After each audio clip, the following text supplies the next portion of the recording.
Hello hi అండి, welcome back to my channel. ఇదిగోండి mirror work blouse neck width అనేది వెడల్పుగా వచ్చినప్పుడు దాన్ని చిన్నదిగా ఎలా చేయాలి అనేది చూద్దాం ఈరోజు. ఇదిగోండి శారీలో ఉన్న కలర్స్ ఏమో వేపించి చేపించామన్నమాట. మిర్రర్కి వచ్చేసరికి లైట్ గోల్డ్ షేడ్ అనేది వస్తుంది, పింక్ షేడ్ అనేది నెక్ రౌండ్ వస్తుంది అనమాట. ఇదిగోండి చూడండి, నెక్ విడ్త్ అనేది మనకి స్మాల్ సైజ్ బ్లౌజెస్కి అయితే 2.5 వస్తే సరిపోద్దండి ఫోల్డింగ్ మీద. అదే మనకి ఫోల్డింగ్ ఓపెన్ చేసిన తర్వాత 5 అలా వస్తే సరిపోద్ది. దీనికి వచ్చేసరికి మనకి ఎగ్జాక్ట్లీ 6 అనేది వచ్చింది. 6 వచ్చినప్పుడు ఏం జరిగిద్దంటే నెక్ అనేది జారిపోతూ ఉంటుంది అనమాట. అది మనం పైన తగ్గిస్తే వర్క్ పోద్ది. అందుకని చెప్పి మనం మిడిల్లో అనేది ఒక డాట్ అనేది పెట్టేసుకోవాలి.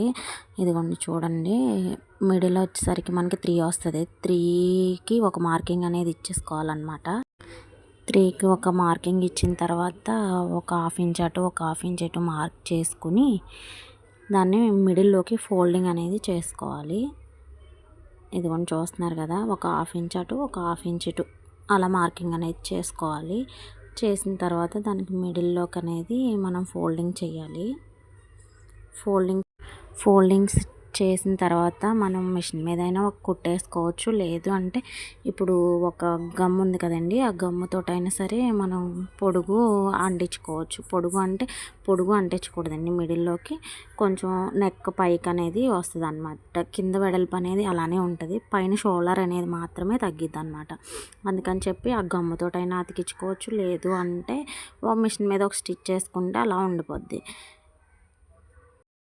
ఇలా చేయడం వల్ల ఏంటంటే నెక్ వెడల్పు అనేది తగ్గిద్ది అనమాట. ఇదిగోండి చూడండి, ఇందాక 6 వచ్చింది కదా, ఇప్పుడు 5 వస్తుంది. 5 వచ్చినప్పుడు మనం డబుల్ ఫోల్డింగ్ చేసినప్పుడు ఏమైందంటే 2.5 వస్తుంది అనమాట. అది మీడియం సైజు. మనం వెనకాల థ్రెడ్స్ పెడతాం కాబట్టి అది అంత జారకుండా ఉంటుంది.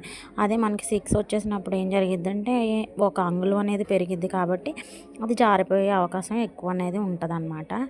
అందుకని చెప్పి ఈ విధంగా చేయడం వల్ల షోల్డర్ అనేది జారకుండా ఉంటుంది, ఫినిషింగ్ నీట్గా ఉంటుంది.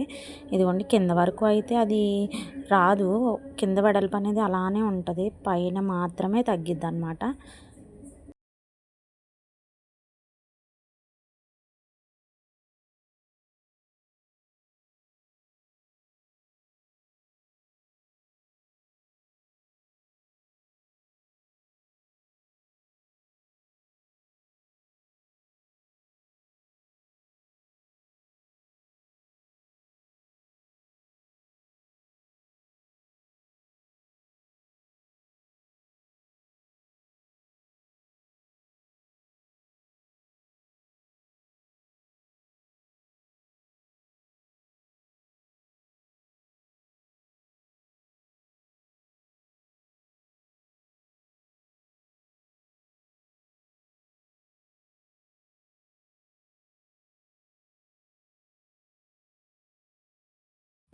ఇదిగోండి హ్యాండ్స్కి వచ్చేసరికి వర్క్ అనేది ఇలా ఉంటుంది. ఇది 2 హ్యాండ్స్ కాబట్టి మనం మిడిల్లోకి అనేది కట్ చేసుకోవాలి.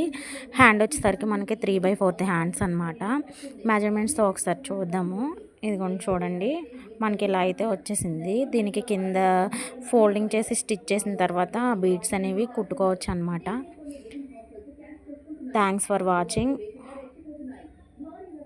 వీడియో నచ్చినట్లయితే ఒక లైక్ చేయండి, సబ్స్క్రైబ్ చేసుకోండి.